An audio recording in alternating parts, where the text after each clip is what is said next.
Good evening from Hofstra University in Hempstead, New York. I'm Lester Holt, anchor of NBC Nightly News. I want to welcome you to the first presidential debate.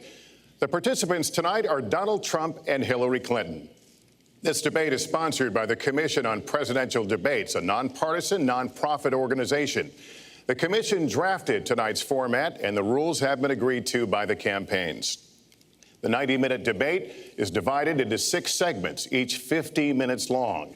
We'll explore 3 topic areas tonight: achieving prosperity, America's direction, and securing America. At the start of each segment, I will ask the same lead-off question to both candidates, and they will each have up to 2 minutes to respond. From that point until the end of the segment, we'll have an open discussion. The questions are mine and have not been shared with the commission or the campaigns. The audience here in the room has agreed to remain silent so that we can focus on what the candidates are saying. I will invite you to applaud, however, at this moment as we welcome the candidates.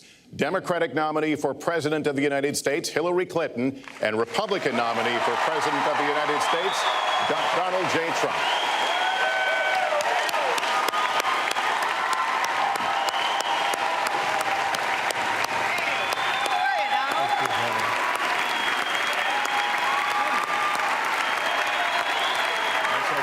Good luck to you. Trump, good luck to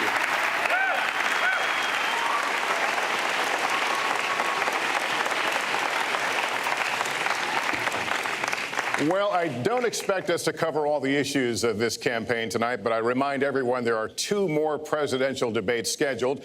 We are going to focus on many of the issues that voters tell us are most important, and we're going to press for specifics. I am honored to have this role, but this evening belongs to the candidates and just as important to the American people. Candidates, we look forward to hearing you articulate your policies and your positions, as well as your visions and your values. So, let's begin. We're calling this opening segment Achieving Prosperity, and central to that is jobs. There are 2 economic realities in America today. There's been a record 6 straight years of job growth, and new census numbers show incomes have increased at a record rate after years of stagnation. However, income inequality remains significant, and nearly half of Americans are living paycheck to paycheck. Beginning with you, Secretary Clinton, why are you a better choice than your opponent to create the kinds of jobs that will put more money into the pockets of American workers? Well, thank you, Lester, and thanks to Hofstra for hosting us. The central question in this election is really what kind of country we want to be and what kind of future we'll build together. Today is my granddaughter's 2nd birthday, so I think about this a lot. First, we have to build an economy that works for everyone, not just those at the top. That means we need new jobs, good jobs, with rising incomes. I want us to invest in you. I want us to invest in your future. That means jobs in infrastructure, in advanced manufacturing, in innovation and technology, clean renewable energy, and small business, because most of the new jobs will come from small business. We also have to make the economy fairer. That starts with raising the national minimum wage and also guarantee, finally, equal pay for women's work. I also want to see more companies do profit sharing. If you help create the profits, you should be able to share in them, not just the executives at the top. And I want us to do more to support people who are struggling to balance family and work. I've heard from so many of you about the difficult choices you face and the stresses that you're under. So let's have paid family leave, earned sick days. Let's be sure we have affordable childcare and debt-free college. How are we going to do it? We're going to do it by having the wealthy pay their fair share and close the corporate loopholes. Finally, we tonight are on the stage together, Donald Trump and I. Donald, it's good to be with you. We're going to have a debate where we are talking about the important issues facing our country. You have to judge us. Who can shoulder the immense, awesome responsibilities of the presidency? Who can put into action the plans that will make your life better? I hope that I will be able to earn your vote on November 8th. Secretary Clinton, thank you. Mr. Trump, the same question to you. It's about putting more money into the pockets of American workers. You have up to 2 minutes. Thank you, Lester. Our jobs are fleeing the country. They're going to Mexico. They're going to many other countries. You look at what China is doing to our country in terms of making our product. They're devaluing their currency, and there's nobody in our government to fight them. And we have a very good fight, and we have a winning fight, because they're using our country as a piggy bank to rebuild China. And many other countries are doing the same thing. So we're losing our good jobs, so many of them. When you look at what's happening in Mexico, a friend of mine who builds plants said it's the eighth wonder of the world. They're building some of the biggest plants anywhere in the world, some of the most sophisticated, some of the best plants. With the United States, as he said, not so much. So Ford is leaving. You see that, their small car division leaving. Thousands of jobs, leaving Michigan, leaving Ohio. They're all leaving, and we can't allow it to happen anymore. As far as child care is concerned and so many other things, I think Hillary and I agree on that. We probably disagree a little bit as to numbers and amounts and what we're going to do, but perhaps we'll be talking about that later. But we have to stop our jobs from being stolen from us. We have to stop our companies from leaving the United States, and with it, firing all of their people. All you have to do is take a look at Carrier Air Conditioning in Indianapolis. They left, fired 1,400 people. They're going to Mexico. So many, hundreds and hundreds of companies are doing this. We cannot let it happen. Under my plan, I'll be reducing taxes tremendously, from 35% to 15% for companies, small and big businesses. That's going to be a job creator like we haven't seen since Ronald Reagan. It's going to be a beautiful thing to watch. Companies will come, they will build, they will expand, new companies will start, and I look very, very much forward to doing it. We have to renegotiate our trade deals, and we have to stop these countries from stealing our companies and our jobs. Secretary Clinton, would you like to respond? Well, I think that trade is an important issue. Of course, we are 5% of the world's population. We have to trade with the other 95%. And we need to have smart, fair trade deals. We also, though, need to have a tax system that rewards work and not just financial transactions. And the kind of plan that Donald has put forth would be trickle-down economics all over again. In fact, it would be the most extreme version, the biggest tax cuts for the top percent of the people in this country than we've ever had. I call it trumped up trickle down, because that's exactly what it would be. That is not how we grow the economy. We just have a different view about what's best for growing the economy, how we make investments that will actually produce jobs and rising incomes. I think we come at it from somewhat different perspectives. I understand that. You know, Donald was very fortunate in his life, and that's all to his benefit. He started his business with $14 million borrowed from his father, and he really believes that the more you help wealthy people, the better off we'll be, and that everything will work out from there. I don't buy that. I have a different experience. My father was a small businessman. He worked really hard. He printed drapery fabrics on long tables where he pulled out those fabrics, and he went down with a silk screen and dumped the paint in and took the squeegee and kept going. And so what I believe is the more we can do for the middle class, the more we can invest in you, your education, your skills, your future, the better we will be off and the better we'll grow. That's the kind of economy I want us to see again. Let me follow up with Mr. Trump if I can. You've talked about creating 25 million jobs, and you've promised to bring back millions of jobs for Americans. How are we going to bring back the industries that have left this country for cheaper labor overseas? How specifically are you going to tell American manufacturers that you have to come back? Well, for one thing, and before we start on that, my father gave me a very small loan in 1975, and I built it into a company that's worth many, many billions of dollars with some of the greatest assets in the world. And I say that only because that's the kind of thinking that our country needs. Our country's in deep trouble. We don't know what we're doing when it comes to devaluations, and all of these countries all over the world, especially China, they're the best ever at it. What they're doing to us is a very, very sad thing. So we have to do that. We have to renegotiate our trade deals. And Lester, they're taking our jobs, they're giving incentives, they're doing things that, frankly, we don't do.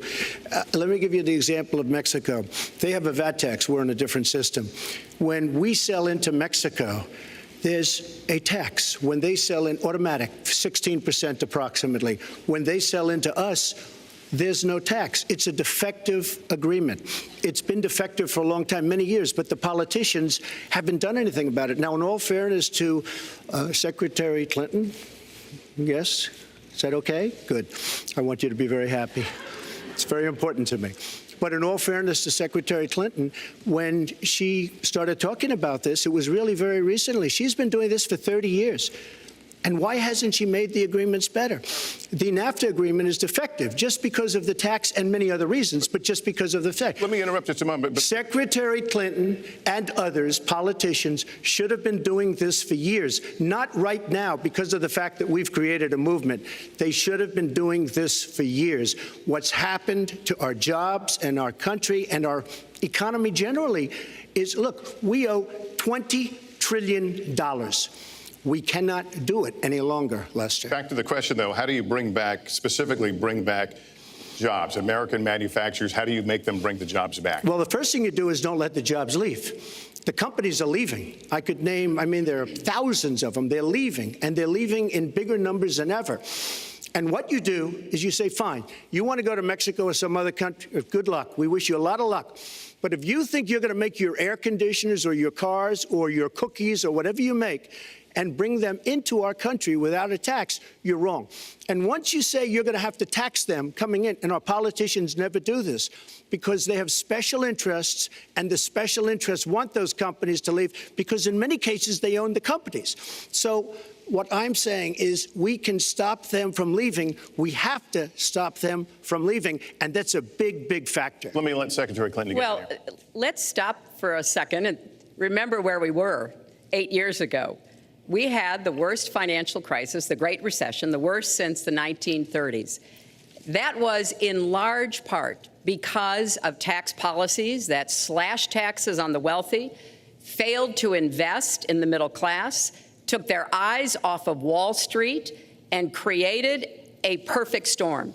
In fact, Donald was one of the people who rooted for the housing crisis. He said back in 2006, gee, I hope it does collapse because then I can go in and buy some and make some money. Well, it did collapse. That's called business, by the way. 9 million people lost their jobs.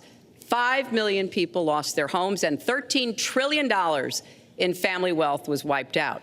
Now, we have come back from that abyss, and it has not been easy. So we're now on the precipice of having a potentially much better economy, but the last thing we need to do is to go back to the policies that failed us in the first place. Independent experts have looked at what I've proposed and looked at what Donald's proposed, and basically they've said this, that if his tax plan, which would blow up the debt by over $5 trillion and would in some instances disadvantage middle-class families compared to the wealthy, were to go into effect, we would lose 3.5 million jobs and maybe have another recession. They've looked at my plans and they've said, okay, if we can do this, and I intend to get it done, we will have 10 million more new jobs because we will be making investments where we can grow the economy. Take clean energy. Some country is going to be the clean energy superpower of the 21st century. Donald thinks that climate change is a hoax perpetrated by the Chinese. I think it's real. I did not. Science is real. I do not say that. And I think it's important that we grip this and deal with it, both at home and abroad. And here's what we can do. We can deploy 500 million more solar panels. We can have enough clean energy to power every home. We can build a new modern electric grid. That's a lot of jobs. That's a lot of new economic activity. So I've tried to be very specific about what we can and should do, and I am determined that we're going to get the economy really moving again, building on the progress we've made over the last 8 years, but never going back to what got us in trouble in the first place. Mr. Trump. She talks about solar panels. We invested in a solar company, our country. That was a disaster. They lost plenty of money on that one. Now, look, I'm a great believer in all forms of energy, but we're putting a lot of people out of work. Our energy policies are a disaster. Our country is losing so much in terms of energy, in terms of paying off our debt. You can't do what you're looking to do with $20 trillion in debt. The Obama administration, from the time they've come in, is over 230 years worth of debt, and he's topped it. He's doubled it in a course of almost 8 years, 7.5 years to be semi-exact. So I will tell you this, we have to do a much better job at keeping our jobs, and we have to do a much better job at giving companies incentive to build new companies or to expand, because they're not doing it. And all you have to do is look at Michigan and look at Ohio and look at all of these places where so many of their jobs and their companies are just leaving. They're gone. And Hillary, I just ask you this. You've been doing this for 30 years. Why are you just thinking about these solutions right now? For 30 years you've been doing it, and now you're just starting to think of solutions. Well, actually, I will bring back jobs. You can't bring back jobs. Well, actually, I have thought about this quite a bit. Yeah, for 30 years. I have, well, not quite that long. I think my husband did a pretty good job in the 1990s. I think a lot about what worked and how we can make it work again. Well, he approved 3 million NAFTA. new jobs, He approved a balanced NAFTA, budget, which is the single worst trade deal ever approved in this country. Incomes went up for everybody. Manufacturing jobs went up also in the 1990s, if we're actually going to look at the facts.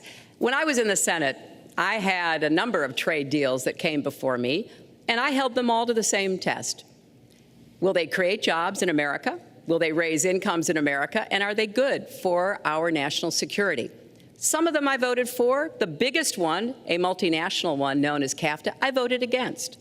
And because I hold the same standards as I look at all of these trade deals. But let's not assume that trade is the only challenge we have in the economy. I think it is a part of it, and I've said what I'm going to do. I'm going to have a special prosecutor. We're going to enforce the trade deals we have, and we're going to hold people accountable. When I was Secretary of State, we actually increased American exports globally 30%. We increased them to China 50%. So I know how to really work to get new jobs and to get exports that help to create more new jobs. Well, you haven't done it in 30 years or 26 years. Well, any number you I've want been to a senator, You Donald, haven't done it. And you haven't I done have it. been a And Secretary of State, and I have Your done husband signed a lot. NAFTA, which was one of the worst things that ever happened to the manufacturing industry. That is your opinion. You go to New England, you go to Ohio, Pennsylvania, you go anywhere you want, Secretary Clinton, and you will see devastation where manufacturing is down 30, 40, sometimes 50%. NAFTA is the worst trade deal maybe ever signed anywhere, but certainly ever signed in this country. And now you want to approve Trans-Pacific Partnership. You were totally in favor of it. Then you heard what I was saying, how bad it is, and you said, I can't win that debate. But you know that if you did win, you would approve that, and that will be almost as bad as NAFTA. Nothing will ever top NAFTA. That is just not accurate. I was against it once it was finally negotiated and the terms were laid out. I wrote about that in... You called it the gold standard. Well, I hope... You called it the gold standard of trade deals. You said it's the finest deal you've ever seen. No. And then you heard what I said about it, and all of a sudden you were against it. Well, Donald, I know you live in your own reality, but that is not the facts. The facts are, I did say I hoped it would be a good deal, but when it was negotiated, which I was not responsible for, I concluded it wasn't. I wrote about that. So is it President Obama's fault? Is it President Obama's fault? Even announced. Look, there are Secretary, is it President Obama's fault? There are because he's pushing it. There are different views about what's good for our country, our economy, and our leadership in the world. And I think it's important to look at what we need to do to get the economy going again. That's why I said new jobs with rising incomes, investments, not in more tax cuts that would add $5 trillion to the debt. But you have no plan. Oh, I do. Secretary, in fact, you have no plan. A book about it. It's called Stronger Together. You can pick it up tomorrow. That's about all you... Folks, at the bookstore or at an airport near you. We're going to move to... But it's because I see this. We need to have strong growth, fair growth, sustained growth. We also have to look at how we help families balance the responsibilities at home and the responsibilities at business. So we have a very robust set of plans, and people who have looked at both of our plans have concluded that mine would create 10 million jobs and yours would lose us 3.5 million jobs and explode You are going to approve one of the biggest tax cuts in history. You are going to approve one of the biggest tax increases in history. you are going to drive business out. Your regulations are a disaster, and you're going to increase regulations all over the place. And by the way, my tax cut is the biggest since Ronald Reagan. I'm very proud of it. It will create tremendous numbers of new jobs. But regulations, you are going to regulate these businesses out of existence. When I go around, Lester, I tell you this, I've been all over. And when I go around, despite the tax cut, the things that business and people like the most is the fact that I'm cutting regulation. You have regulations on top of regulations, and new companies cannot form, and old companies are going out of business, and you want to increase the regulations and make them even worse. I'm going to cut regulations, but I'm going to cut taxes big league, and you're going to raise taxes big league. End of story. Let me get you to pause right there, because we're going to move into the next segment. We're going to talk taxes. That can't be left to stand. Please, just take 30 seconds, and then we're going to go on. I kind of assumed that there would be a lot of these charges and claims. And so we have taken the homepage of my website, HillaryClinton.com, and we've turned it into a fact checker. So if you want to see in real time what the facts are, please go and take a look. And take a look at mine also, and you'll see. Not add a penny to the debt. And your plans would add $5 trillion to the debt. What I have proposed would cut regulations and streamline them for small businesses. What I have proposed would be paid for by raising taxes on the wealthy, because they have made all the gains in the economy. And I think it's time that the wealthy and corporations paid their fair share to support this country. You just opened the next segment. Well, look, could I just finish? I think I should. I'm going to give you a chance right here. And you take a look at her website. She's going to raise taxes $1.3 trillion. Mr. Trump, and look at her website. You know what? It's no different than this. She's telling us how to fight ISIS. Just go to her website. She tells you how to fight ISIS on her website. I don't think General Douglas MacArthur would like that too much. The next segment, we're continuing the subject of... Well, at least I have a plan to fight ISIS. No, you're telling the enemy everything you want to do. No, we're not. See, you're telling the enemy everything you want to do. No wonder you've been fighting. No wonder you've been fighting ISIS your entire adult life. Folks, go to the fact checkers. Get to work. You are unpacking a lot here, and we're still in the issue of achieving prosperity. And I want to talk about taxes. The fundamental difference between the two of you concerns the wealthy. Secretary Clinton, you're calling for a tax increase in the wealthiest Americans. I'd like you to further defend that. And Mr. Trump, you're calling for tax cuts for the wealthy. I'd like you to defend that. And this next 2-minute answer goes to you, Mr. Trump. Well, I'm really calling for major jobs, because the wealthy are going to create tremendous jobs. They're going to expand their companies. They're going to do a tremendous job. I'm getting rid of the carried interest provision. And if you really look, it's not a tax. It's really not a great thing for the wealthy. It's a great thing for the middle class. It's a great thing for companies to expand.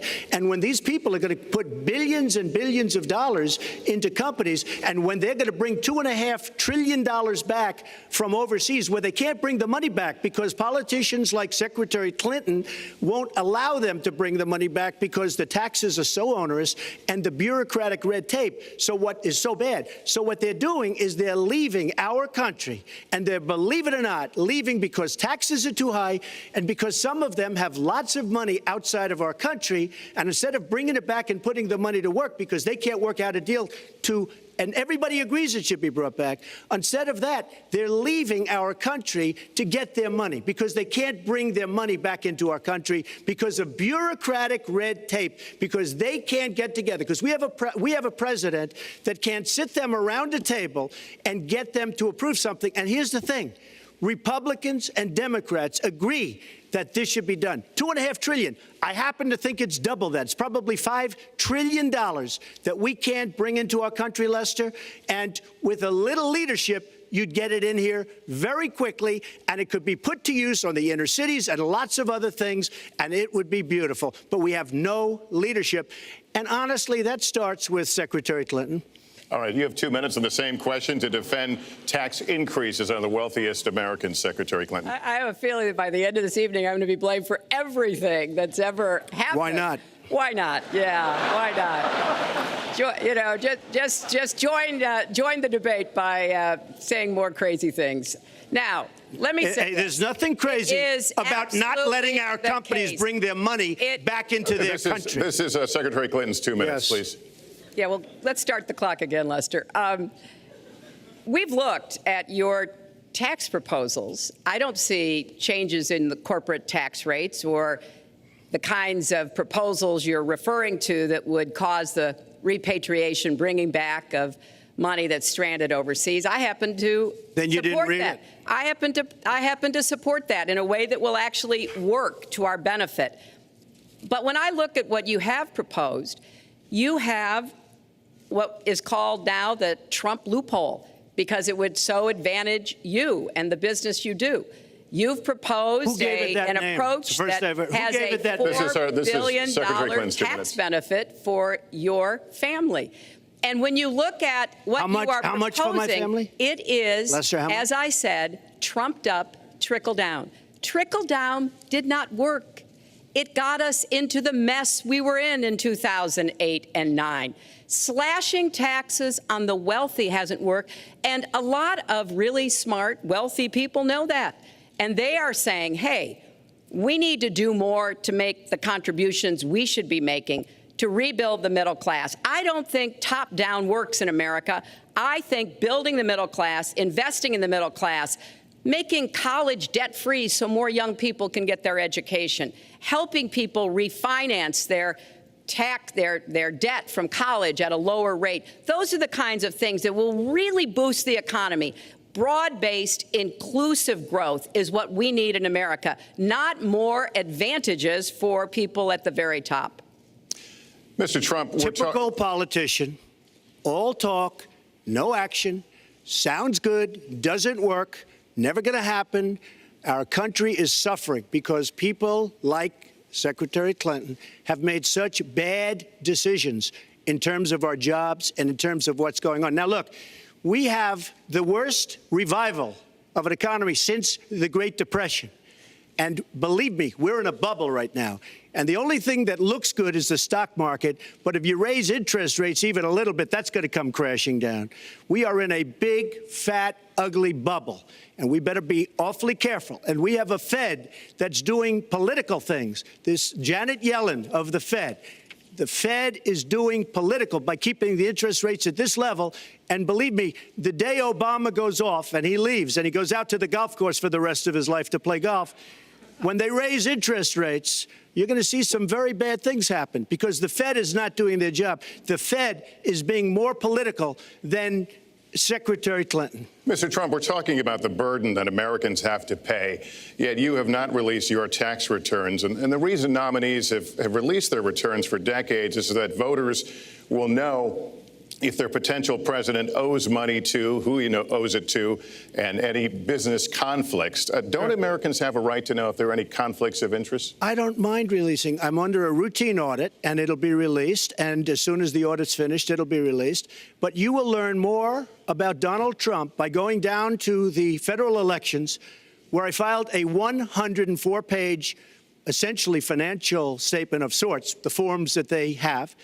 It shows income. In fact, the income, I just looked today, the income is filed at $694 million for this past year. $694 million.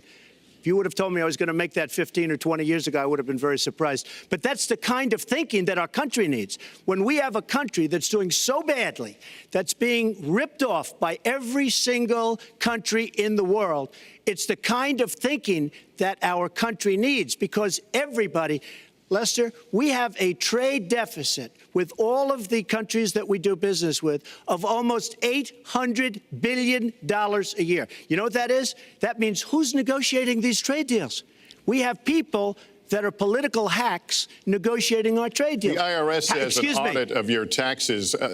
You're perfectly free to release your taxes during an audit. And so the question, does the public's right to know outweigh your personal? Well, I told you, I will release them as soon as the audit. Look, I've been under audit almost for 15 years. I know a lot of wealthy people that have never been audited. I said, do you get audited? I get audited almost every year. And in a way, I should be complaining. I'm not even complaining. I don't mind it. It's almost become a way of life. I get audited by the IRS, but other people don't. I will say this. We have a situation in this country that has to be taken care of. I will release my tax returns against my lawyer's wishes when she releases her 33,000 emails that have been deleted. As soon as she releases them, I will release my tax returns, and that's against my lawyers. They say don't do it.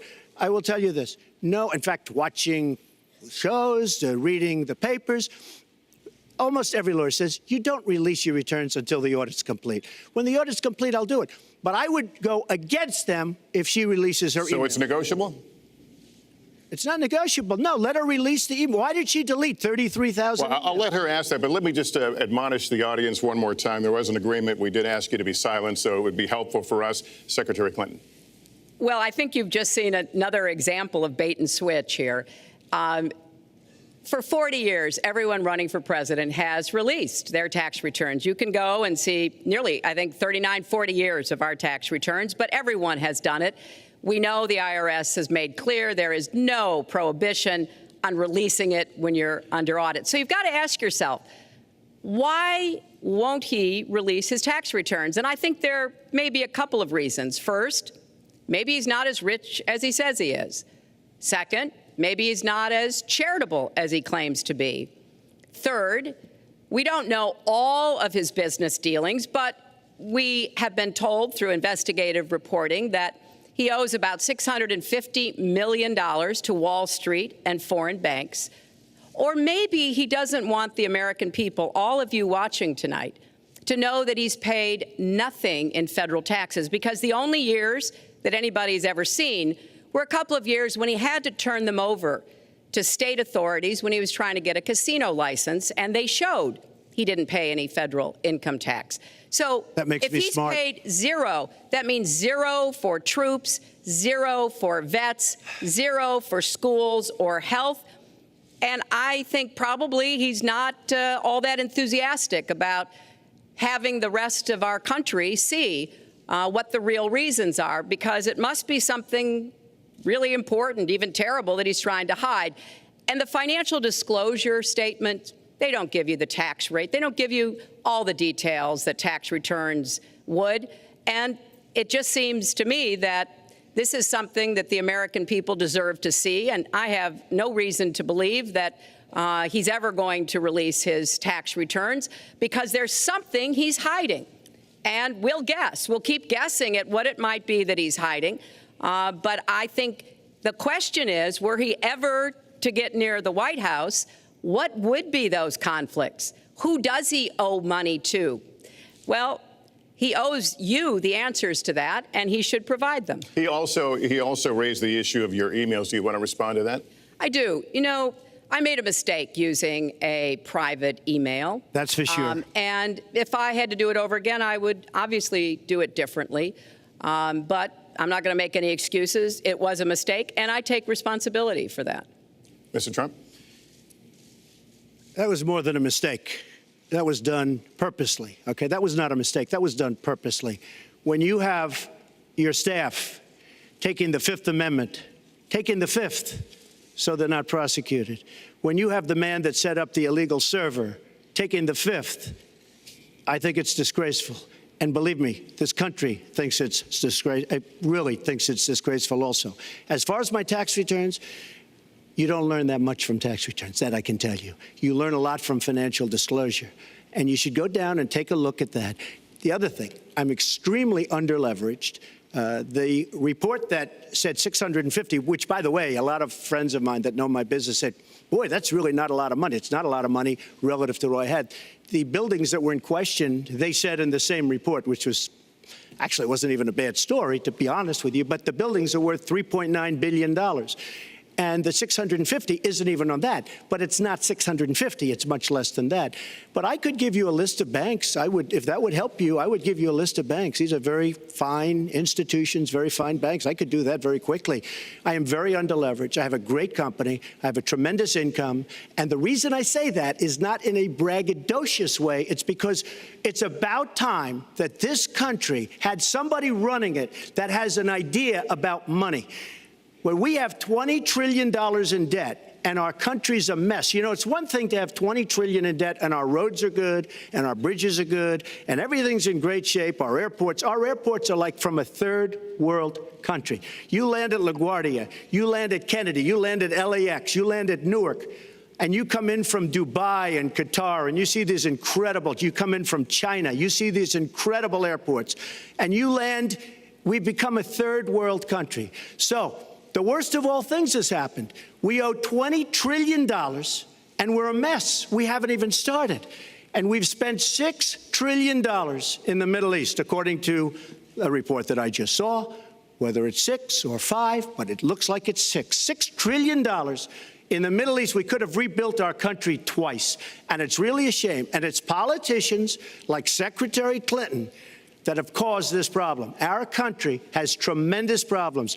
We're a debtor nation, we're a serious debtor nation, and we have a country that needs new roads, new tunnels, new bridges, new airports, new schools, new hospitals, and we don't have the money because it's been squandered on so many of your ideas. Let you and respond, maybe and we'll move to our because next. you haven't paid any federal income tax for a lot of years. And the other thing I think is important It would be squandered too, believe me. If your main claim to be president of the United States is your business, then I think we should talk about that. You know, your campaign manager said that you built a lot of businesses on the backs of little guys. And indeed, I have met a lot of the people who were stiffed by you and your businesses, Donald.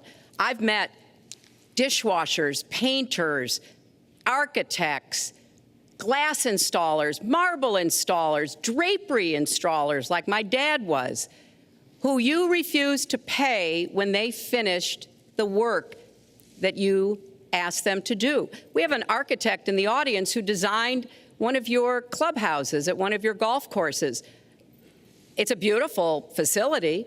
It immediately was put to use, and you wouldn't pay what the man needed to be paid, what he was charging you. Maybe he didn't do a good job, and I was unsatisfied with his work, which our country should do too. The thousands of people that you have stiffed over the course of your business not deserve some kind of apology from someone who has taken their labor, taken the goods that they produced, and then refused to pay them? I can only say that I'm certainly relieved that my late father never did business with you. He provided a good middle-class life for us, but the people he worked for, he expected the bargain to be kept on both sides. And when we talk about your business, you've taken business bankruptcy 6 times. There are a lot of great business people that have never taken bankruptcy once. You call yourself the king of debt. You talk about leverage. You even at one time suggested that you would try to negotiate down the national debt of the United States. Well, sometimes there's not a direct transfer of skills from business to government, but sometimes what happened in business would be really bad for government. Let's let Mr. And Trump we need to be very clear about that. Look, it's all words, it's all sound bites. I built an unbelievable company, some of the greatest assets anywhere in the world, real estate assets anywhere in the world, beyond the United States, in Europe, lots of different places. It's an unbelievable company. But on occasion, 4 times, we used certain laws that are there. And when Secretary Clinton talks about people that didn't get paid, first of all, they did get paid a lot, but taking advantage of the laws of the nation. Now, if you want to change the laws, you've been there a long time, change the laws. But I take advantage of the laws of the nation because I'm running a company. My obligation right now is to do well for myself, my family, my employees, for my companies. And that's what I do. But what she doesn't say is the tens of thousands of people that are unbelievably happy and that love me. I'll give you an example. We're just opening up on Pennsylvania Avenue, right next to the White House. So if I don't get there one way, I'm going to get to Pennsylvania Avenue another. But we're opening the old post office under budget, ahead of schedule, saved tremendous money. I'm a year ahead of schedule. And that's what this country should be doing. We build roads and they cost 2 and 3 and 4 times what they're supposed to cost. We buy products for our military and they come in at costs that are so far above what they were supposed to be because we don't have people that know what they're doing. When we look at the budget is bad to a large extent because we have people that have no idea as to what to do and how to buy. The Trump International is way under budget and way ahead of schedule, and we should be able to do that for our country. Well, we're well behind schedule, so I want to move to our next segment. We move into our next segment talking about America's direction, and let's start by talking about race. The share of Americans who say race relations are bad in this country is the highest it's been in decades, much of it amplified by shootings of African Americans by police, as we've seen recently in Charlotte and Tulsa. Race has been a big issue in this campaign, and one of you is going to have to bridge a very wide and bitter gap. So how do you heal the divide? Secretary Clinton, you get 2 minutes on this. Well, you're right. Race remains a significant challenge in our country. Unfortunately, race still determines too much, often determines where people live, determines what kind of education in their public schools they can get, and yes, it determines how they're treated in the criminal justice system. We've just seen those 2 tragic examples in both Tulsa and Charlotte. And we've got to do several things at the same time. We have to restore trust between communities and the police. We have to work to make sure that our police are using the best training, the best techniques, that they're well prepared to use force only when necessary. Everyone should be respected by the law, and everyone should respect the law. Right now, that's not the case in a lot of our neighborhoods. So I have, ever since the first day of my campaign, called for criminal justice reform. I've laid out a platform that I think would begin to remedy some of the problems we have in the criminal justice system. But we also have to recognize, in addition to the challenges that we face with policing, there are so many good, brave police officers who equally want reform. So we have to bring communities together in order to begin working on that as a mutual goal. And we've got to get guns out of the hands of people who should not have them. The gun epidemic is the leading cause of death of young African American men, more than the next 9 causes put together. So we have to do 2 things, as I said. We have to restore trust. We have to work with the police. We have to make sure they respect the communities and the communities respect them. And we have to tackle the plague of gun violence, which is a big contributor to a lot of the problems that we're seeing today. All right, Mr. Trump, you have 2 minutes. How do you heal the divide? Well, first of all, Secretary Clinton doesn't want to use a couple of words, and that's law and order. And we need law and order. If we don't have it, we're not going to have a country. And when I look at what's going on in Charlotte, a city I love, a city where I have investments, when I look at what's going on throughout various parts of our country, whether it's, I mean, I can just keep naming them all day long. We need law and order in our country. And I just got today, as you know, the endorsement of the Fraternal Order of Police. We just came in. We have endorsements from, I think, almost every police group, a large percentage of them in the United States. We have a situation where we have our inner cities, African Americans, Hispanics, are living in hell because it's so dangerous. You walk down the street, you get shot. In Chicago, they've had thousands of shootings, thousands, since January 1st. Thousands of shootings. And I'm saying, where is this? Is this a war-torn country? What are we doing? And we have to stop the violence. We have to bring back law and order. In a place like Chicago, where thousands of people have been killed, thousands over the last number of years. In fact, almost 4,000 have been killed since Barack Obama became president. Almost 4,000 people in Chicago have been killed. We have to bring back law and order. Now, whether or not in a place like Chicago you do stop and frisk, which worked very well, Mayor Giuliani is here, it worked very well in New York, it brought the crime rate way down. But you take the gun away from criminals that shouldn't be having it. We have gangs roaming the street, and in many cases, they're illegally here, illegal immigrants, and they have guns, and they shoot people. And we have to be very strong, and we have to be very vigilant. We have to know what we're doing. Right now, our police, in many cases, are afraid to do anything. We have to protect our inner cities because African-American communities are being decimated by crime. Your two minutes expired, but I do want to follow up. Stop and frisk was ruled unconstitutional in New York because it largely singled out Black and Hispanic young men. No, you're wrong. It went before a judge who was a very against police judge. It was taken away from her, and our new mayor, refused to go forward with the case. They would have won an appeal. If you look at it throughout the country, there are many places where the argument is that it's a form of racial profiling. No, the argument is that we have to take the guns away from these people that have them and that are bad people that shouldn't have them. These are felons. These are people that are bad people that shouldn't be. When you have 3,000 shootings in Chicago from January 1st, when you have 4,000 people killed in Chicago by guns from the beginning of the presidency of Barack Obama, his hometown, you have to have stop and frisk. You need more police. You need a better community relation. You don't have good community relations in Chicago. It's terrible. I have property there. It's terrible what's going on in Chicago. But when you look, and Chicago's not the only, you go to Ferguson, you go to so many different places.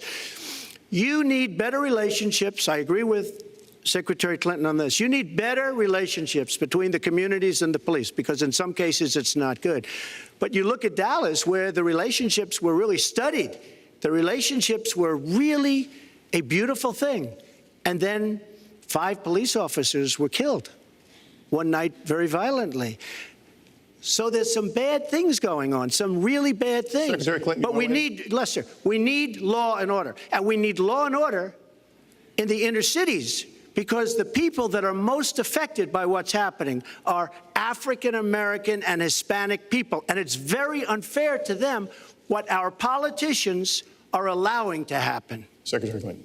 Well, I've heard Donald say this at his rallies, and it's really unfortunate that he paints such a dire, negative picture of Black communities in our country. Ugh. You know, the vibrancy of the Black church, the Black businesses that employ so many people, the opportunities that so many families are working to provide for their kids.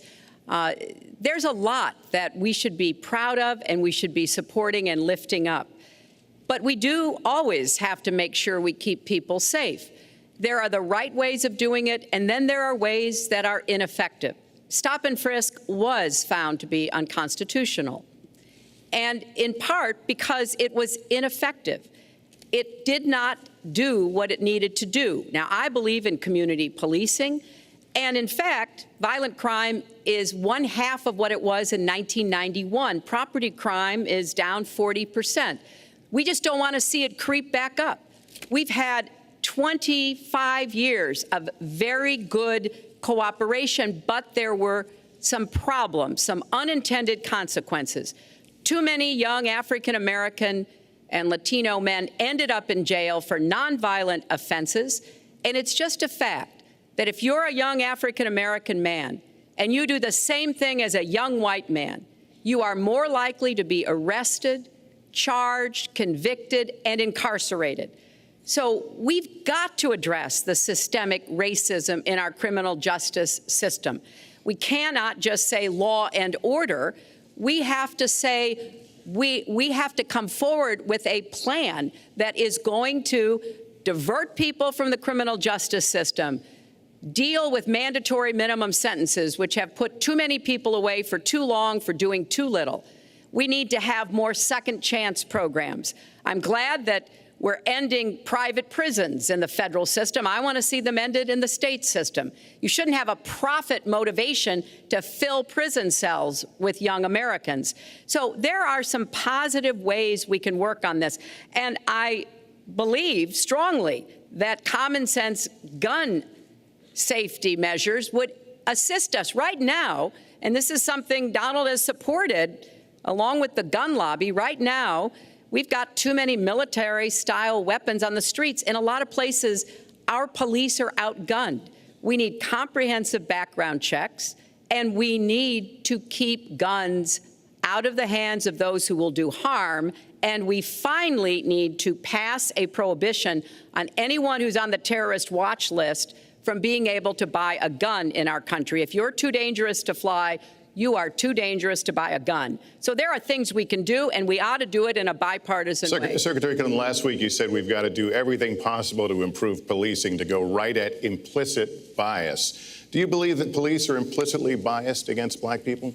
Lester, I think implicit bias is a problem for everyone, not just police. I think, unfortunately, too many of us in our great country jump to conclusions about each other. And therefore, I think we need all of us to be asking hard questions about, why am I feeling this way? But when it comes to policing, since it can have literally fatal consequences, I have said in my first budget we would put money into that budget to help us deal with implicit bias by retraining a lot of our police officers. I met with a group of very distinguished, experienced police chiefs a few weeks ago. They admit it's an issue. They've got a lot of concerns. Mental health is one of the biggest concerns because now police are having to handle a lot of really difficult mental health problems on the street. They want support. They want more training. They want more assistance. And I think the federal government could be in a position where we would offer and provide that. I'd like to respond. Please. First of all, I agree, and a lot of people, even within my own party, want to give certain rights to people on watch lists and no-fly lists. I agree with you. When a person is on a watch list or a no-fly list, and I have the endorsement of the NRA, which I'm very proud of. These are very, very good people, and they're protecting the Second Amendment. But I think we have to look very strongly at no-fly lists and watch lists. And when people are on there, even if they shouldn't be on there, we'll help them. We'll help them legally. We'll help them get off. But I tend to agree with that quite strongly. I do want to bring up the fact that you were the one that brought up the word super predator about young black youth. And that's a term that I think was it's been horribly met, as you know. I think you've apologized for it. But I think it was a terrible thing to say. And when it comes to stop and frisk, you're talking about taking guns away. Well, I'm talking about taking guns away from gangs and people that use them. And I really don't think you disagree with me on this, if you want to know the truth. I think maybe there's a political reason why you can't say it, but I really don't believe. In New York City, stop and frisk, we had 2,200 murders, and stop and frisk brought it down to 500 murders. 500 murders is a lot of murders. Hard to believe. 500 is supposed to be good. But we went from 2,200 to 500, and it was continued on by Mayor Bloomberg, and it was terminated by current mayor. But stop and frisk had a tremendous impact on the safety of New York City, tremendous beyond belief. So when you say it has no impact, it really did. It had a very, very big impact. Well, it's also fair to say, if we're going to talk about mayors, that under the current mayor, crime has continued to drop, including murders. So there is. You're wrong. No, I'm not. Murders are up. All right, you'll check. New York has done an excellent job, and I give credit. I give credit across the board, going back to mayors, to police chiefs, because it has worked, and other communities need to come together to do what will work as well. Look, one murder is too many. But it is important that we learn about what has been effective and not go to things that sound good that really did not have the kind of impact that we would want. Who disagrees with keeping neighborhoods safe? But let's also add, no one should disagree about respecting the rights of young men who live in those neighborhoods. And so we need to do a better job of working again with the communities, faith communities, business communities, as well as the police to try to deal with this problem. This conversation is about race, and so, Mr. Trump, I have to ask you. But I'd like to just respond, if I might. Please, 20 seconds. I'd just like to respond. Please respond, then I've got to follow up. Look, the African-American community has been let down by our politicians. They talk good around election time, like right now, and after the election, they said, see you later, I'll see you in 4 years. The African-American community, look, the community within the inner cities has been so badly treated. They've been abused and used in order to get votes by Democrat politicians, because that's what it is. They've controlled these communities for up to 100 years. Mr. Trump, let me... Well, unbroken. And I will tell you, you look at the inner cities, and I just left Detroit, and I just left Philadelphia, and I just, you know, you've seen me. I've been all over the place. You decided to stay home, and that's okay.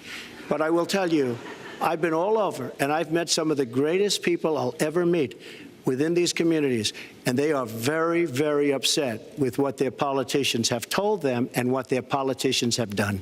Mr. Trump, I think Donald just criticized me for preparing for this debate. And yes, I did. And you know what else I prepared for? I prepared to be president, and I think that's a good thing. Mr. Trump, for 5 years, you perpetuated a false claim that the nation's first black president was not a natural-born citizen. You questioned his legitimacy. In the last couple of weeks, you acknowledged what most Americans have accepted for years: the president was born in the United States. Can you tell us what took you so long? I'll tell you just very simple to say. Sidney Blumenthal works for the campaign and very close friend of Secretary Clinton.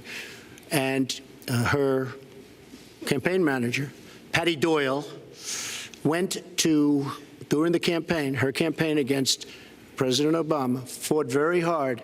And you can go look it up and you can check it out. And if you look at CNN this past week, Patty Solis Doyle was on Wolf Blitzer saying that this happened.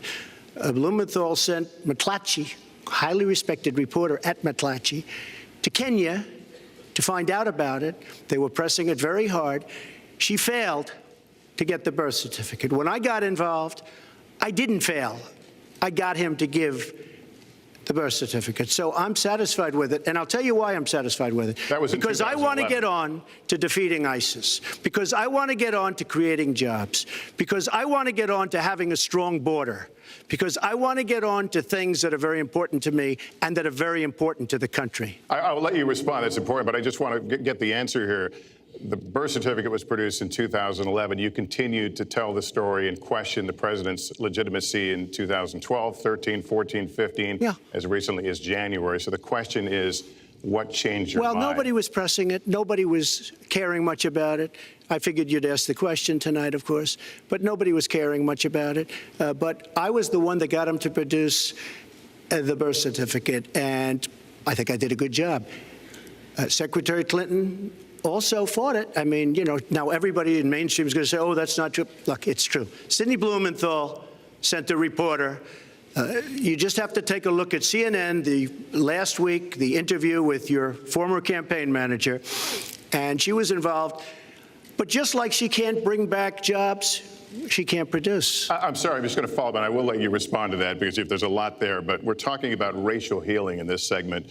What do you say to Americans? Well, it was I say nothing. I say nothing because I was able to get him to produce it. He should have produced it a long time before. I say nothing. But let me just tell you, when you talk about healing, I think that I've developed very, very good relationships over the last little while with the African-American community. I think you can see that. And I feel that they really wanted me to come to that conclusion, and I think I did a great job and a great service, not only for the country, but even for the president, in getting him to produce his birth certificate. Secretary Clinton.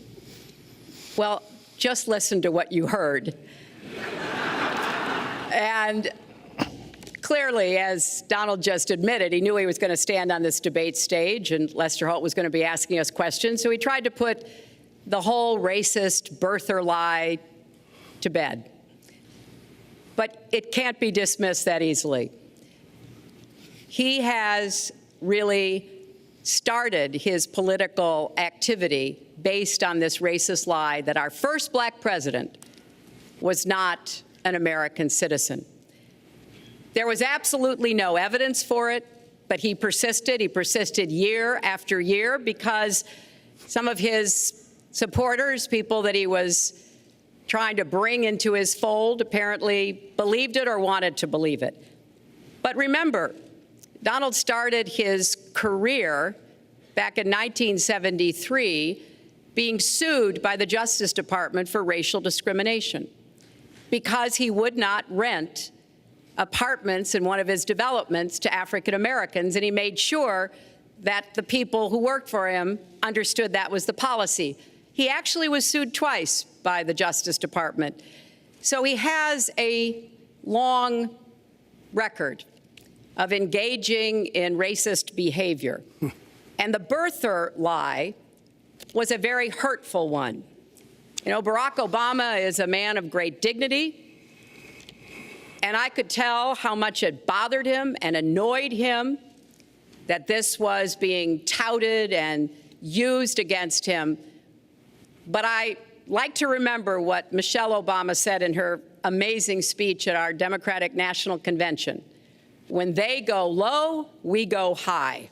And Barack Obama went high, despite Donald Trump's best efforts to bring him down. Mr. Trump, you can respond, then we're going to move on to the next segment. I would love to respond. First of all, I got to watch, in preparing for this, some of your debates against Barack Obama. You treated him with terrible disrespect. And I watched the way you talk now about how lovely everything is and how wonderful you are. It doesn't work that way. You were after him. You were trying to. You even sent out, or your campaign sent out, pictures of him in a certain garb, very famous pictures. I don't think you can deny that. But just last week, your campaign manager said it was true. So when you try to act holier than thou, it really doesn't work. It really doesn't. Now, as far as the lawsuit, yes, when I was very young, I went into my father's company, had a real estate company in Brooklyn and Queens, and we, along with many, many other companies throughout the country, it was a federal lawsuit, were sued. We settled the suit with no admission of guilt. It was very easy to do, but they sued many people.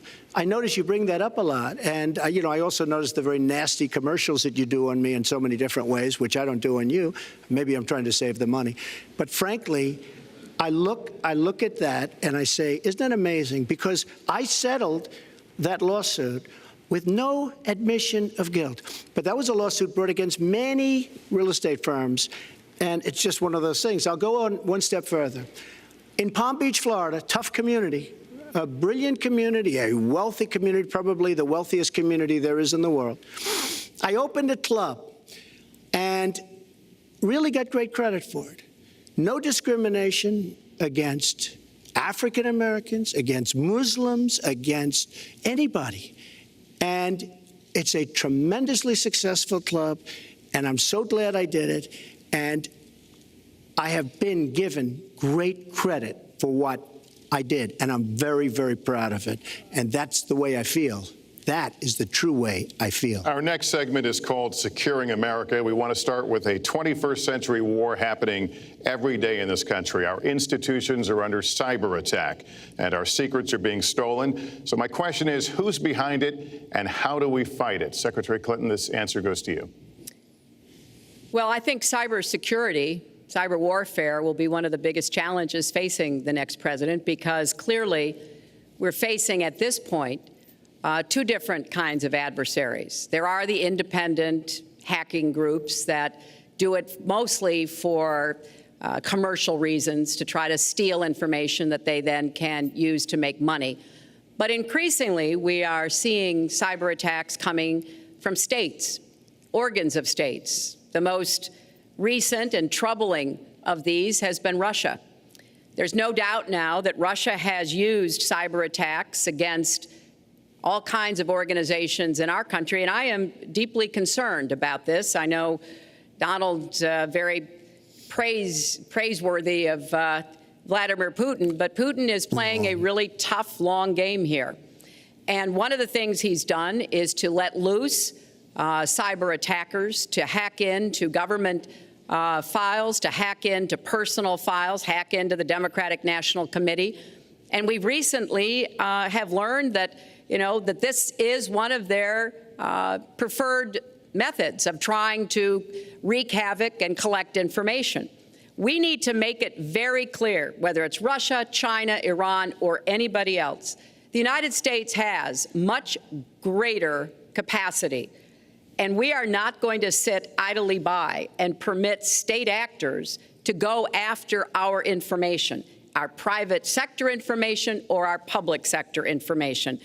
And we're going to have to make it clear that we don't want to use the kinds of tools that we have. We don't want to engage in a different kind of warfare, but we will defend the citizens of this country. And the Russians need to understand that. I think they've been treating it as almost a probing. How far would we go? How much would we do? And that's why I was so shocked when Donald publicly invited Putin to hack into Americans. That is just unacceptable. It's one of the reasons why 50 national security officials who served in Republican administration have said that Donald is unfit to be the commander-in-chief. It's comments like that that really worry people who understand the threats that we face. Mr. Trump, you have 2 minutes in the same question. Who's behind it and how do we fight it? I do want to say that I was just endorsed, and more are coming next week. It'll be over 200 admirals, many of them are here, admirals and generals endorsed me to lead this country. That just happened, and many more are coming, and I'm very proud of it. In addition, I was just endorsed by ICE. They've never endorsed anybody before on immigration. I was just endorsed by ICE. I was just recently endorsed 16,500 Border Patrol agents. So when Secretary Clinton talks about this, I mean, I'll take the admirals and I'll take the generals any day over the political hacks that I see that have led our country so brilliantly over the last 10 years with their knowledge, okay? Because look at the mess that we're in. Look at the mess that we're in. As far as the cyber, I agree to parts of what Secretary Clinton said. We should be better than anybody else, and perhaps we're not. I don't think anybody knows it was Russia that broke into the DNC. She's saying Russia, Russia, Russia, but maybe it was. I mean, it could be Russia, but it could also be China. It could also be lots of other people. It also could be somebody sitting on their bed that weighs 400 pounds, okay? You don't know who broke in to DNC, but what did we learn with DNC? We learned that Bernie Sanders was taken advantage of by your people, by Debbie Wasserman Schultz. Look what happened to her. But Bernie Sanders was taken advantage of. That's what we learned. Now, whether that was Russia, whether that was China, whether it was another country, we don't know. Because the truth is, under President Obama, we've lost control of things that we used to have control over. We came in with the Internet. We came up with the Internet. And I think Secretary Clinton and myself would agree very much when you look at what ISIS is doing with the Internet, they're beating us at our own game, ISIS. So we have to get very, very tough on cyber and cyber warfare. It is a huge problem. I have a son. He's 10 years old. He has computers. He is so good with these computers. It's unbelievable. The security aspect of cyber is very, very tough, and maybe it's hardly doable. But I will say we are not doing the job we should be doing. But that's true throughout our whole governmental society. We have so many things that we have to do better, Lester, and certainly cyber is one of them. Secretary Clinton. Well, I think there are a number of issues that we should be addressing. I have put forth a plan to defeat ISIS. It does involve going after them online. I think we need to do much more with our tech companies to prevent ISIS and their operatives from being able to use the Internet to radicalize, even direct people in our country and Europe and elsewhere. But we also have to intensify our air strikes against ISIS and eventually support our Arab and Kurdish partners to be able to actually take out ISIS in Raqqa and their claim of being a caliphate. We're making progress. Our military is assisting in Iraq, and we're hoping that within the year we'll be able to push ISIS out of Iraq and then, really squeeze them in Syria. But we have to be cognizant of the fact that they've had foreign fighters coming to volunteer for them, foreign money, foreign weapons. So we have to make this the top priority. And I would also do everything possible to take out their leadership. I was involved in a number of efforts to take out al-Qaeda leadership when I was Secretary of State, including, of course, taking out bin Laden. And I think we need to go after Baghdadi as well, make that one of our organizing principles, because we've got to defeat ISIS, and we've got to do everything we can to disrupt their propaganda efforts online. You mentioned ISIS, and we think of ISIS certainly as over there, but there are American citizens who have been inspired to commit acts of terror on American soil. The latest incident, of course, the bombings we just saw in New York and New Jersey, the knife attack at a mall in Minnesota, and the last year, deadly attacks in San Bernardino and Orlando. I'll ask this to both of you. Tell us specifically how you would prevent homegrown attacks by American citizens, Mr. Trump. Well, first I have to say one thing, very important. Secretary Clinton is talking about taking out ISIS. We will take out ISIS. Well, President Obama and Secretary Clinton created a vacuum the way they got out of Iraq, because they got out, they shouldn't have been in, but once they got in, the way they got out was a disaster, and ISIS was formed. So she talks about taking them out. She's been doing it a long time. She's been trying to take them out for a long time. But they wouldn't have even been formed if they left some troops behind, like 10,000 or maybe something more than that. And then you wouldn't have had them. Or, as I've been saying for a long time, and I think you'll agree because I said it to you once, had we taken the oil, and we should have taken the oil, ISIS would not have been able to form either, because the oil was their primary source of income. And now they have the oil all over the place, including the oil, a lot of the oil in Libya, which was another one of her disasters. Secretary Clinton. Well, I hope the fact checkers are turning up the volume and really working hard. Donald supported the invasion of Iraq. Wrong. That is absolutely wrong. Proved over and over again. Wrong. He actually advocated for the actions we took in Libya and urged that Gaddafi be taken out after actually doing some business with him one time. But the larger point, he says this constantly, is George W. Bush made the agreement about when American troops would leave Iraq, not Barack Obama. And the only way that American troops could have stayed in Iraq is to get an agreement from the then Iraqi government that would have protected our troops. And the Iraqi government would not give that. But let's talk about the question you asked, Lester. The question you asked is, what do we do here in the United States? That's the most important part of this. How do we prevent attacks? How do we protect our people? And I think we've got to have an intelligence surge where we are looking for every scrap of information. I was so proud of law enforcement in New York, in Minnesota, in New Jersey. You know, they responded so quickly, so professionally to the attacks that occurred by Rahami.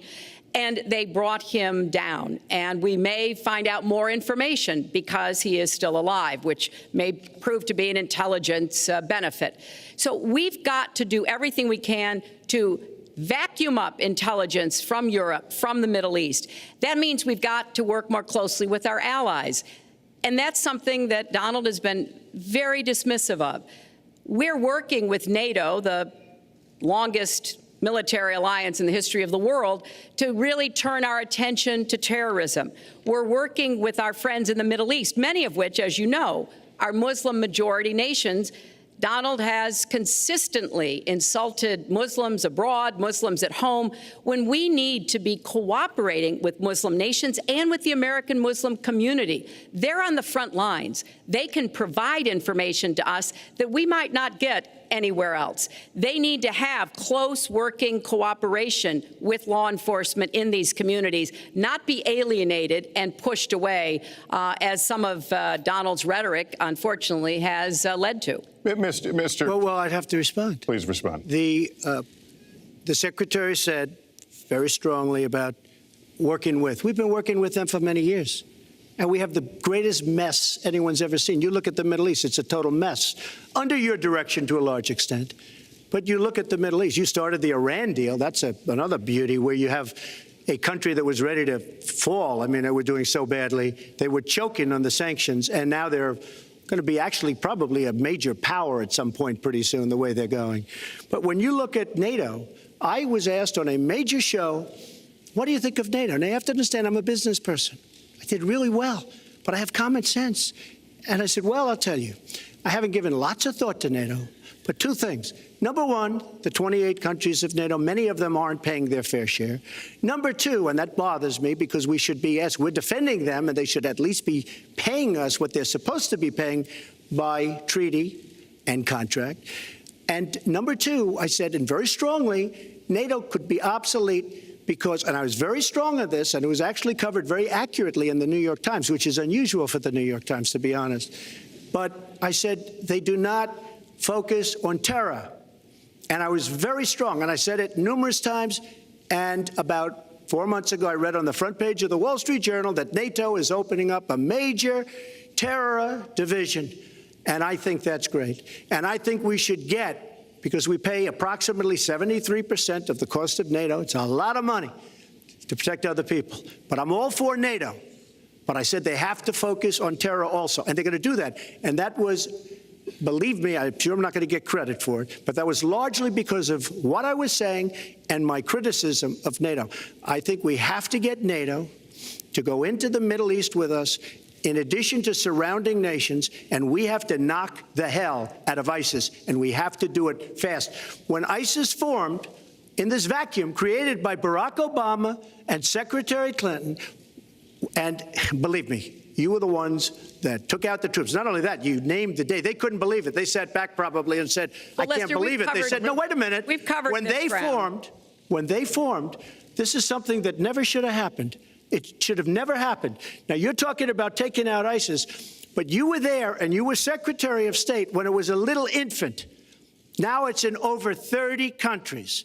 And you're going to stop them? I don't think so. Mr. Trump, a lot of these are judgment questions. You had supported the war in Iraq before the invasion. What makes your judgment? I did not support the war in Iraq. 2002. That is a mainstream media nonsense put out by her because she, frankly, I think the best person in her campaign is mainstream media. My question is, since you would you like to hear? Why is your I was against the war. Wait a minute.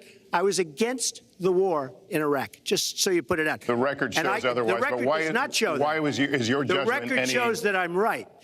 When I did an interview with Howard Stern, very lightly, first time anyone's asked me that, I said, very lightly, I don't know, maybe, who knows, essentially. I then did an interview with Neil Cavuto. We talked about the economy is more important. I then spoke to Sean Hannity, which everybody refuses to call Sean Hannity. I had numerous conversations with Sean Hannity at Fox, and Sean Hannity said, and he called me the other day, and I spoke to him about it. He said, you were totally against the war, because he was for the war. Why is your judgment better than... And that was before the war started. Sean Hannity said very strongly to me and other people, he's willing to say, but nobody wants to call him, I was against the war. He said, you used to have fights with me because Sean was in favor of the war. And I understand that side also, not very much, because we should have never been there. But nobody called Sean Hannity. And then they did an article in a major magazine shortly after the war started, I think in 2004, but they did an article which had me totally against the war in Iraq. And one of your compatriots said, you know, whether it was before or right after, Trump was definitely, because if you read this article, there's no doubt. But if somebody, and I'll ask the press, if somebody would call up Sean Hannity, this was before the war started, he and I used to have arguments about the war. I said it's a terrible and a stupid thing. It's going to destabilize the Middle East, and that's exactly what it's done. It's been a disaster. My reference was to what you had said in 2002, and my question was, why is your judgment any different than Mrs. Clinton? Well, I have much better judgment than she does. There's no question about that. I also have a much better temperament than she has. You know, I have a much better. She spent, let me tell you, she spent hundreds of millions of dollars on an advertising. You know, they get Madison Avenue into a room, they put names. Oh, temperament, let's go after. I think my strongest asset, maybe by far, is my temperament. I have a winning temperament. I know how to win. She does not know how to win. Clinton. Wait. The AFL-CIO the other day, behind the blue screen, I don't know who you were talking to, Secretary Clinton, but you were totally out of control. I said, there's a person with a temperament that's got a problem. Secretary Clinton. Woo, okay. Let's talk about two important issues that were briefly mentioned by Donald. First, NATO. You know, NATO as a military alliance has something called Article 5, and basically it says this: an attack on one is an attack on all. And do you know the only time it's ever been invoked? After 9/11, when the 28 nations of NATO said that they would go to Afghanistan with us to fight terrorism, something that they still are doing by our side. With respect to Iran, when I became Secretary of State, Iran was weeks away from having enough nuclear material to form a bomb. They had mastered the nuclear fuel cycle under the Bush administration. They had built covert facilities. They had stocked them with centrifuges that were whirling away. And we had sanctioned them. I voted for every sanction against Iran when I was in the Senate, but it wasn't enough. So I spent a year and a half putting together a coalition that included Russia and China to impose the toughest sanctions on Iran. And we did drive them to the negotiating table. And my successor, John Kerry, and President Obama got a deal that put a lid on Iran's nuclear program without firing a single shot. That's diplomacy. That's coalition building. That's working with other nations. The other day, I saw Donald saying that there were some Iranian sailors on a ship in the waters off of Iran, and they were taunting American sailors who were on a nearby ship. He said, you know, if they taunted our sailors, I'd blow them out of the water and start another war. That's not good judgment. That is not the right temperament to be commander-in-chief, to be taunted. And the worst part of what we've heard Donald say has been about nuclear weapons. He has said repeatedly that he didn't care if other nations got nuclear weapons, Japan, South Korea, even Saudi Arabia. It has been the policy of the United States, Democrats and Republicans, to do everything we could to reduce the proliferation of nuclear weapons. He even said, well, you know, if there were a nuclear war in the East Asia, well, you know, that's fine. You know, have a good time, folks. And in fact, his cavalier attitude about nuclear weapons is so deeply troubling. That is the #1 threat we face in the world, and it becomes particularly threatening if terrorists ever get their hands on any nuclear material. So a man who can be provoked by a tweet should not have his fingers anywhere near the nuclear codes, as far as I think anyone with any sense about this should be concerned. That line's getting a little bit old, I must say. Listen, it's a good one, though. I would like to, well describes the problem. It's not an accurate one at all. It's not an accurate one. So I just want to give a lot of things, and just to respond, I agree with her on one thing. The single greatest problem the world has is nuclear armament, nuclear weapons, not global warming like you think and your president thinks. Nuclear is the single greatest threat.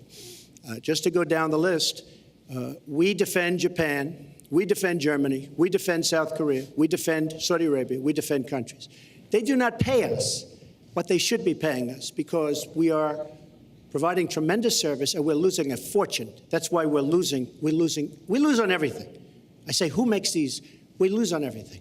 Well, I said that it's very possible that if they don't pay a fair share, because this isn't 40 years ago where we could do what we're doing. We can't defend Japan, a behemoth selling us cars by the million. We need to move on. Wait, but it's very important. All I said was they may have to defend themselves or they have to help us out. We're a country that owes $20 trillion. They have to help us out. As far as the nuclear is concerned, I agree. It is the single greatest threat that this country has. Which leads my next question as we enter our last segment here still on the subject of securing America. On nuclear weapons, President Obama reportedly considered changing the nation's longstanding policy on first use. Do you support the current policy? Mr. Trump, you have 2 minutes on that. Well, I have to say that, for what Secretary Clinton was saying about nuclear with Russia, She's very cavalier in the way she talks about various countries. But Russia's been expanding. They have a much newer capability than we do. We have not been updating from the new standpoint. I looked the other night, I was seeing B-52s. They're old enough that your father, your grandfather could be flying them. We are not keeping up with other countries. I would like everybody to end it, just get rid of it. But I would certainly not do first strike. I think that once the nuclear alternative happens, it's over. At the same time, we have to be prepared. I can't take anything off the table because you look at some of these countries. You look at North Korea. We're doing nothing there. China should solve that problem for us. China should go into North Korea. China is totally powerful as it relates to North Korea. And by the way, another one powerful is the worst deal I think I've ever seen negotiated that you started is the Iran deal. Iran is one of their biggest trading partners. Iran has power over North Korea. And when they made that horrible deal with Iran, they should have included the fact that they do something with respect to North Korea. And they should have done something with respect to Yemen and all these other places. And when asked to Secretary Kerry, why didn't you do that? Why didn't you add other things into the deal? One of the great giveaways of all time, including $400 million in cash. Nobody's ever seen that before. That turned out to be wrong. It was actually $1.7 billion in cash. Obviously, I guess, for the hostages, it certainly looks that way. So you say to yourself, why didn't they make the right deal? This is one of the worst deals ever made by any country in history. The deal with Iran will lead to nuclear problems. All they have to do is sit back 10 years, and they don't have to do much, and they're going to end up getting nuclear. I met with Bibi Netanyahu the other day. Believe me, he is not a happy camper. All right, Mrs. Clinton, Secretary Clinton, you have 2 minutes. Let me start by saying words matter. Words matter when you run for president, and they really matter when you are president. And I want to reassure our allies in Japan and South Korea and elsewhere that we have mutual defense treaties, and we will honor them. It is essential that America's word be good. And so I know that this campaign has caused some questioning and some worries on the part of many leaders across the globe. I've talked with a number of them. But I want to, on behalf of myself, and I think on behalf of a majority of the American people, say that, our word is good. It's also important that we look at the entire global situation. There's no doubt that we have other problems with Iran, but personally, I'd rather deal with the other problems having put that lid on their nuclear program than still to be facing that. And Donald never tells you what he would do. Would he have started a war? Would he have bombed Iran? If he's going to criticize a deal that has been very successful in giving us access to Iranian facilities that we never had before, then he should tell us what his alternative would be. But it's like his plan to defeat ISIS. He says it's a secret plan, but the only secret is that he has no plan. So we need to be more precise in how we talk about these issues. People around the world follow our presidential campaigns so closely, trying to get hints about what we will do. Can they rely on us? Are we going to lead the world with strength and in accordance with our values? That's what I intend to do. I intend to be a leader of our country that people can count on, both here at home and around the world, to make decisions that will further peace and prosperity, but also stand up to bullies, whether they're abroad or at home. We cannot let those who would try to destabilize the world, to interfere with American interests and security, to be given any opportunities at all. Is expired. Lester, one thing I'd like to say. Very quickly. I will go very quickly, but I will tell you that Hillary will tell you to go to her website and read all about how to defeat ISIS, which she could have defeated by never having it, get going in the first place. Right now, it's getting tougher and tougher to defeat them because they're in more and more places, more and more states, more and more nations. Mr. Trump. And it's a big problem. And as far as Japan is concerned, I want to help all of our allies. But we are losing billions and billions of dollars. We cannot be the policeman of the world. We cannot protect countries all over the world where they're not paying us what we need. We have just a few final questions. She doesn't say that because she's got no business ability. We need heart. We need a lot of things. But you have to have some basic ability. And sadly, she doesn't have that. All of the things that she's talking about could have been taken care of during the last 10 years, let's say, while she had great power. But they weren't taken care of. And if she ever wins this race, they won't be taken care of. Mr. Trump, this year, Secretary Clinton became the first woman nominated for president by a major party. Earlier this month, you said she doesn't have, quote, a presidential look. She's standing here right now. What did you mean by that? She doesn't have the look. She doesn't have the stamina. I said she doesn't have the stamina. And I don't believe she does have the stamina. To be president of this country, you need tremendous stamina. The quote was, I just don't think she has a presidential look. Wait a minute, Leslie, you asked me a question. Did you ask me a question? You have to be able to negotiate our trade deals. You have to be able to negotiate, that's right, with Japan, with Saudi Arabia. I mean, can you imagine we're defending Saudi Arabia, and with all of the money they have, we're defending them and they're not paying? All you have to do is speak to them. Wait, you have so many different things you have to be able to do, and I don't believe that Hillary has the stamina. Let's let her respond. Well, as soon as he travels to 112 countries and negotiates a peace deal, a ceasefire, a release of dissidents, an opening of new opportunities in nations around the world, or even spends 11 hours testifying in front of a congressional committee, he can talk to me about stamina. The world, let me tell you, Hillary has experience, but it's bad experience.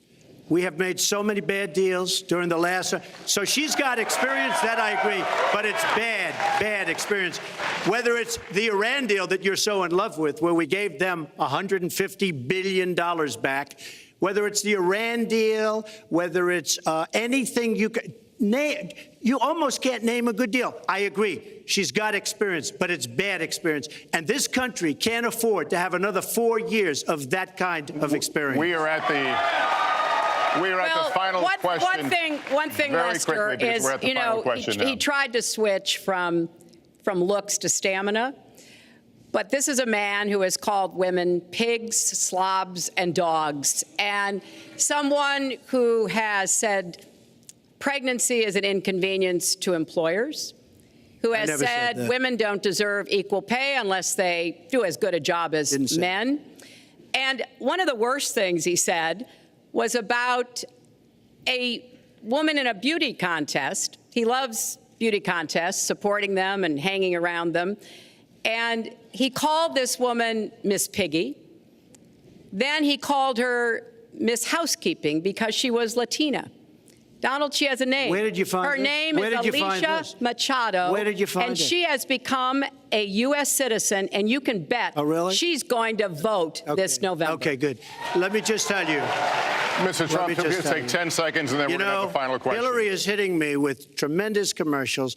Some of it said in entertainment. Some of it said somebody who's been very vicious to me, Rosie O'Donnell. I said very tough things to her, and I think everybody would agree that she deserves it, and nobody feels sorry for her. But you want to know the truth? I was going to say something extremely rough to Hillary, to her family, and I said to myself, I can't do it. I just can't do it. It's inappropriate. It's not nice. But she spent hundreds of millions of dollars on negative ads on me, many of which are absolutely untrue. They're untrue and they're misrepresentations. And I will tell you this, Lester, it's not nice, and I don't deserve that. But it's certainly not a nice thing that she's done. It's hundreds of millions of ads, and the only gratifying thing is I saw the polls come in today, and with all of that money, over $200 million is spent, and I'm either winning or tied, and I've spent practically nothing. One of you will not win this election. So my final question to you tonight, are you willing to accept the outcome as the will of the voters? Secretary Clinton? Well, I support our democracy. And sometimes you win, sometimes you lose. But I certainly will support the outcome of this election. And I know Donald's trying very hard to plant doubts about it, but I hope the people out there understand this election's really up to you. It's not about us so much as it is about you and your families and the kind of country and future you want. So I sure hope you will get out and vote as though your future depended on it, because I think it does. Mr. Trump, very quickly, the same question. Will you accept the outcome as the will of the voters? I want to make America great again. We are a nation that is seriously troubled. We're losing our jobs. People are pouring into our country. The other day, we were deporting 800 people, and perhaps they passed the wrong button, they pressed the wrong button, or perhaps, worse than that, it was corruption. But these people that we were going to deport for good reason ended up becoming citizens. And it was 800, and now it turns out it might be 1,800, and they don't even know. Will you accept Look, the outcome here's of the the story. election? I want to make America great again. I'm going to be able to do it. I don't believe Hillary will. The answer is, if she wins, I will absolutely support her. All right. Well, that is going to do it for us. That concludes our debate for this evening, a spirited one. We covered a lot of ground, not everything, as I suspected we would. The next presidential debates are scheduled for October 9th at Washington University in St. Louis and October 19th at the University of Nevada, Las Vegas. The conversation will continue. A reminder, the vice presidential debate is scheduled for October 4th at Longwood University in Farmville, Virginia. My thanks to Hillary Clinton and to Donald Trump and to Hofstra University for hosting us tonight. Good night, everyone.